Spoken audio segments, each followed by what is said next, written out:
நீங்கள் ஒரு சில நேரத்தில் தனியாக உக்காந்து யோசிப்பீங்களா? இல்லைனா உங்களை சுற்றி ஒரு 100 பேர் இருப்பாங்க.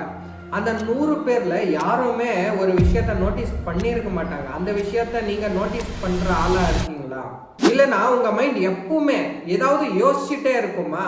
அப்போ இந்த ஒரு வீடியோ உங்களுக்காக தான். நம்ம சொசைட்டியில் நிறைய பேர் என்ன நினைச்சுன்னு இருக்கிறாங்க அப்படின்னா, யாராவது ஸ்கூல்ல ஃபர்ஸ்ட் ரேங்க் வாங்கிட்டாங்க அப்படின்னா அவங்க தான் ஜீனியஸ் அப்படின்னு சொல்லிட்டு நினைச்சுன்னு இருக்கிறாங்க. ஆனா ஒரு உண்மையான ஜீனியஸோட அடையாளம் அவங்களோட ஹேபிட்டும் அவங்களோட திங்கிங் ஸ்டைலும் தான். ஆனா நான் இன்னைக்கு இந்த வீடியோல ஒரு 8 ஜீனியஸ் சைன் சொல்ல போறேன். அதுல உங்ககிட்ட 4ல இருந்து 5 சைனுக்கு மேல இருந்துச்சுன்னா நீங்களும் ஒரு இன்டெலிஜென்ட் தான், நீங்களும் ஒரு ஜீனியஸ் தான். இந்த ஒரு 8 ஜீனியஸ் சைன்ல நீங்க எவ்வளவு ஸ்கோர் பண்ணியிருக்கீங்க அப்படின்றத கமெண்ட்ஸ்ல போடுங்க. அப்பதான் படிச்சு பார்த்துட்டு அவங்களும் தெரிஞ்சுப்பாங்க. ஓ, இவ்வளோ பேர் நம்ம நாட்டில் இவ்வளோ பேர் ஜீனியஸா இருக்காங்க அப்படின்றது அவங்களும் தெரிஞ்சுப்பாங்க. ஸோ அதனால நீங்க எவ்வளோ ஸ்கோர் பண்ணியிருக்கீங்க அப்படின்றத கமெண்ட்ஸ்ல போடுங்க. ஸோ இந்த ஒரு வீடியோவை ஸ்கிப் பண்ணாம கடைசி வரையும் பாருங்க. அப்போதான் நான் சொல்ற இந்த 8 சைன்ஸ்ல உங்களுக்கு எத்தனை சைன் இருக்கு, நீங்க எவ்வளவு ஸ்கோர் பண்ணியிருக்கீங்க, நீங்களும் ஜீனியஸா இல்லையா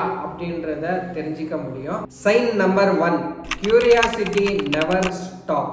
இந்த ஒரு சைன் என்ன குறிக்குது அப்படின்னா, நீங்க ஒரு ஜீனியஸ் பர்சனா இருந்தாங்கன்னா அவங்க எந்த ஒரு விஷயமா இருந்தாலுமே அதை தெரிஞ்சுக்கிறதுக்கு பார்ப்பாங்க. இப்போ ஏதாவது கம்பெனிக்கு போகிறாங்க அப்படின்னா அவங்க என்ன பண்ணுறாங்க, இது ஏன் இந்த மாதிரி நடக்குது, இல்லை ஏதாவது ஒரு மிஷின் கண்டுபிடிக்கிறாங்க, இல்லை ஏதாவது ஒர்க் பண்ணிட்டு இருக்காங்க, எந்த ஒரு விஷயமா இருந்தாலுமே அவங்க என்ன பண்ணுவாங்க அப்படின்னா, இது ஏன் இந்த மாதிரி நடக்குது, இது எதுக்காக இப்படி ஆகுது, எதுக்காக அப்படி ஆகுது அப்படின்னு சொல்லிட்டு கேள்வி கேட்டுகிட்டே இருப்பாங்க.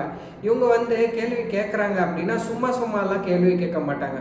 அதை தெரிஞ்சுக்கணும், இது எப்படி நடக்குது, இது ஏன் இப்படி, ஏன் அப்படி அப்படின்னு சொல்லிட்டு தெரிஞ்சுக்கணும் அப்படின்னு சொல்லிட்டு இவங்க கேள்வி கேட்டு நீட்டா தெரிஞ்சுப்பாங்க. இந்த ஒரு கியூரியாசிட்டி தான் ஒரு ஜீனியஸுக்கான ஃபர்ஸ்ட் நாலேஜ் அப்படின்னு சொல்றாங்க. ஏன்னா நம்ம எந்த ஒரு விஷயம் இப்போ ஒரு நார்மலான பர்சன் பார்க்குறோம் அப்படின்னா அவங்க சும்மா பார்ப்போம், பார்த்துட்டு ஓ அவ்வளோதான், இது அவ்வளோதானே அப்படின்னு சொல்லிட்டு வந்துடுவோம்.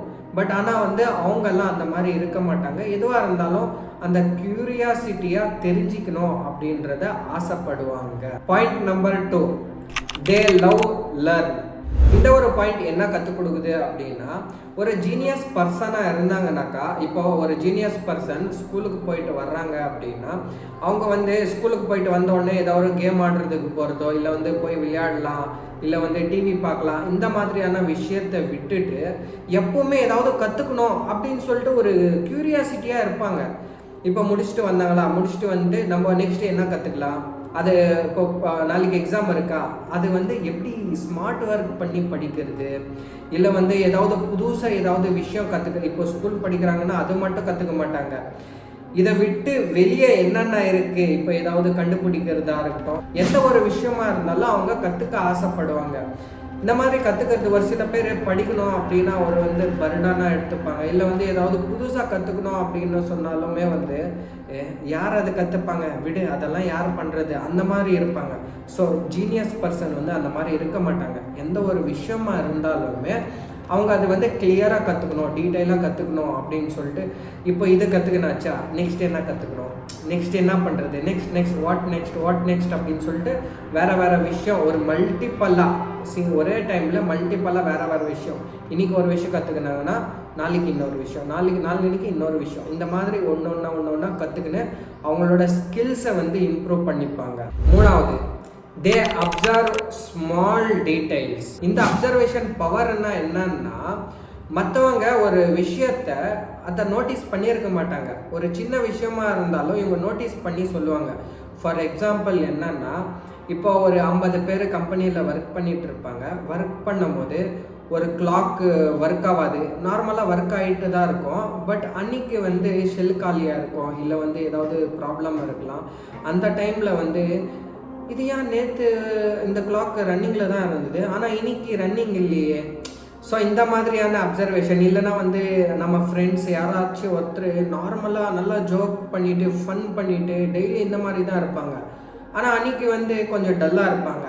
இந்த மாதிரியான சின்ன விஷயத்தை கூட நீட்டாக அப்சர்வ் பண்ணுவாங்க. அப்சர்வ் பண்ணிவிட்டு இவங்க ஏன் இந்த மாதிரி இருக்காங்க, இந்த இடத்துல வந்து ஏன் இந்த மாதிரி இருக்குது அப்படின்னு சொல்லிட்டு ஒரு சின்ன சின்ன பிஹேவியராக இருக்கட்டும், ஒரு சின்ன சின்ன விஷயத்த கூட அதை டீட்டெயிலாக நோட் பண்ணுவாங்க. இந்த ஒரு அப்சர்வேஷன் ஸ்கில் இருந்துச்சுன்னா ஒரு சின்ன சின்ன ப்ராப்ளமாக இருந்தாலும் அதை எப்படி யோசிக்கலாம், எப்படி யோசித்து அந்த ப்ராப்ளமை வந்து க்ளீனாக நம்ம சால்வ் பண்ணலாம் அப்படின்றதுக்கு இந்த ஒரு அப்சர்வேஷன் ஸ்கில் வந்து ஹெல்ப் பண்ணும்.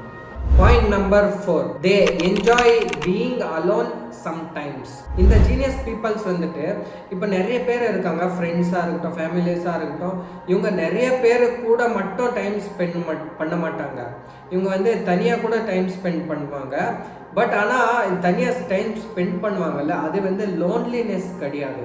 இது என்னன்னா, இவங்க தனியாக உக்காந்துட்டு இருக்காங்க அப்படின்னா அவங்க யோசிப்பாங்க, அவங்க ஃப்யூச்சரோட பிளான் என்ன பண்ணலாம், நம்ம ஃப்யூச்சரில் என்ன பண்ணலாம், நாளைக்கு என்ன பண்ணலாம், நம்ம ஏதாவது பிஸ்னஸ் பண்ணால் அந்த பிஸ்னஸ் எப்படி க்ரோ பண்ணலாம், இல்லைனா வந்து படிக்கிறவங்களா இருந்தாங்கன்னா நெக்ஸ்ட் எக்ஸாம் எப்போ வருது, அந்த எக்ஸாம் எப்படி கிளியர் பண்ணலாம் அப்படின்னு சொல்லிட்டு அவங்களோட ஃப்யூச்சர் பிளானாக இருக்கட்டும், இல்லை அவங்களோட ஃப்யூச்சர் ஐடியாவாக இருக்கட்டும், இல்லை அவங்களோட ஃப்யூச்சர் கோல்ஸாக இருக்கட்டும், அதை பற்றி யோசிப்பாங்க. இது எப்படி பண்ணலாம், இது எப்படி சால்வ் பண்ணலாம், இது எப்படி பண்ண முடியும், நம்ம வந்து எப்படி அச்சீவ்மெண்ட் பண்ணுறது அப்படின்றத யோசிச்சுன்னு இருப்பாங்க. Point number 5, they accept mistakes. இந்த உலகத்தில் யாருமே பர்ஃபெக்ட் கிடையாது, யாருமே தப்பு பண்ண மாட்டாங்க அப்படின்றது யாருமே கிடையாது. எல்லாருமே தப்பு பண்ணுவோம். ஒரு நார்மலான பீப்புளும் வந்து மிஸ்டேக் பண்ணுவோம், இந்த ஜீனியஸ் பீப்புள்ஸும் வந்து மிஸ்டேக் பண்ணுவாங்க.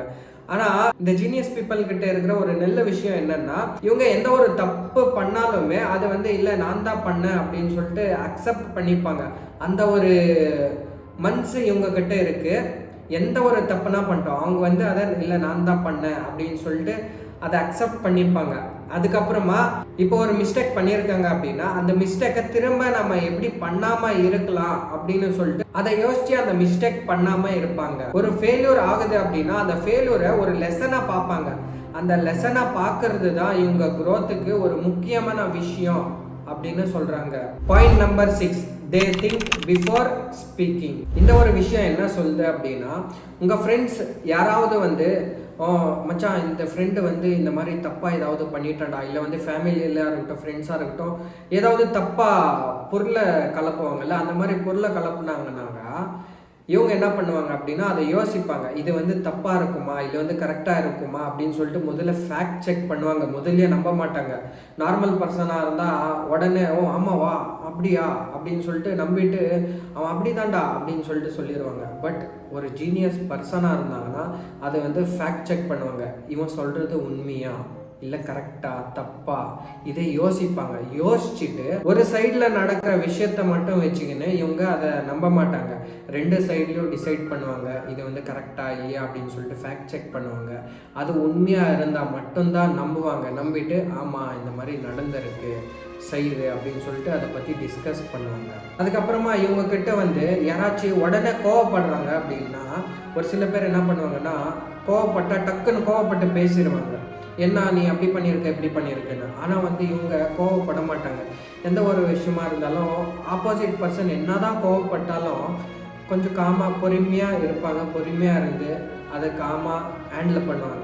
பொறுமையாக இருப்பாங்க. பொறுமையாக இருந்து பொறுமையாக பதில் கொடுப்பாங்க. பதில் கொடுத்து அதை வந்து காமாக சால்வ் பண்ணுறதுக்கு பார்ப்பாங்க. டக்குன்னு கோவப்பட்டு அடிக்கிறதுக்கோ இந்த மாதிரி. Point number 7, they are open minded. ஒரு ஜீனியஸ் பர்சனாக இருந்தாங்கன்னா அவங்க யார்கிட்டையும் அந்த திமிரு அந்த ஆட்டிடியூடு வந்து காட்டவே மாட்டாங்க. எனக்கு தான் எல்லாம் தெரியும், எல்லாம் நான் தான் அப்படின்னு சொல்லிட்டு ஒரு திமிர் வந்து காட்டவே மாட்டாங்க. இவங்களுக்கு ஏதாவது ஒரு விஷயம் தெரில அப்படின்னா இன்னொருத்தர்கிட்ட கேட்டு கூட கற்றுப்பாங்க. அந்த ஒரு நல்ல மனுஷன் கூட இருக்குது, நான் தான் தெரியும் எனக்கு தான் தெரியும் அப்படின்னு சொல்லிட்டு இல்லாமல் எந்த ஒரு விஷயம் இருந்தாலும் இன்னொருத்தர்கிட்ட கேட்பாங்க, இது ஏன் இந்த மாதிரி என்ன ஏதுன்னு சொல்லிட்டு கேட்டு தெரிஞ்சுப்பாங்க.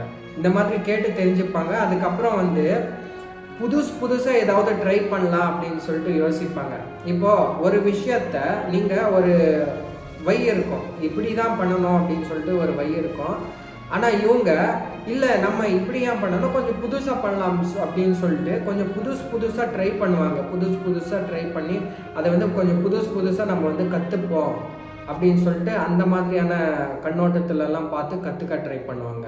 இந்த ஒரு ஓப்பன் மைண்டட் நேச்சராக இருந்தாங்கன்னா அவங்க எந்த ஒரு விஷயமா இருந்தாலும் அதை ஒரு கண்டினியூஸாக கற்றுக்கிறதுக்கு ஹெல்ப் பண்ணும்.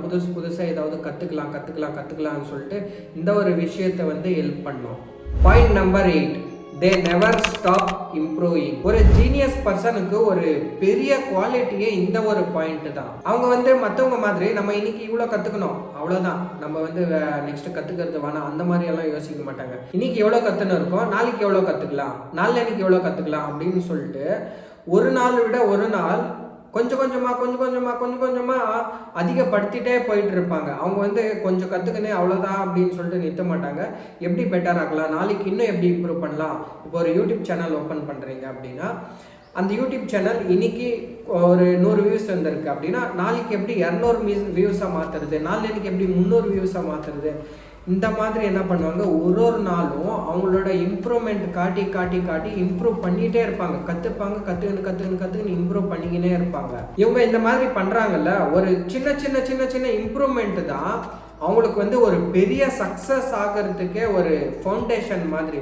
ஏன்னா நம்ம ஒரே நாள் வந்து இம்ப்ரூவ் ஆக முடியாது. ஒரு நாள் கொஞ்சம் கற்றுக்கணும்னா நாளைக்கு இன்னும் கொஞ்சம், நாளைக்கு இன்னும் கொஞ்சம், இந்த மாதிரி நம்ம கற்றுக்கின இம்ப்ரூவ் ஆகும்போது தான் வந்து ஒரு நாள் இல்லை ஒரு நாள் ஒரு பெரிய லெவலில் வந்து ஒரு சக்ஸஸ்ஃபுல்லாக மாறுவோம். ஒரு நாளும் ஒரு % இம்ப்ரூவ் ஆகட்டுமே, ஜாஸ்தி கூட வேணாம், ஒரு % இம்ப்ரூவ் ஆனாலும் ஒரு 100 நாள் ஆச்சுனாக்கா 100% இம்ப்ரூவ் ஆகும். அது வந்து ஒரு சக்ஸஸ்ஃபுல்லாக மாறும்ல. ஸோ அந்த ஒரு விஷயத்தை வந்து இந்த ஒரு ஜீனியஸ் பர்சன் பண்ணுவாங்க. ஸோ அவ்வளோதான் கைஸ், இப்போ இந்த வீடியோ முடிஞ்சிருச்சு. நான் இப்போ ஒரு ஜீனியஸ் ஆகிறதுக்கு ஒரு 8 சைன் சொன்னேன்ல, அதில் நீங்கள் எவ்வளோ பாயிண்ட் ஸ்கோர் பண்ணியிருக்கீங்க அப்படின்றத கமெண்ட்ஸில் சொல்லுங்கள். அதுக்கப்புறமா இந்த வீடியோ பிடிச்சிருந்தா இந்த வீடியோவை லைக் பண்ணிவிட்டு சப்ஸ்கிரைப் பண்ணிவிடுங்க.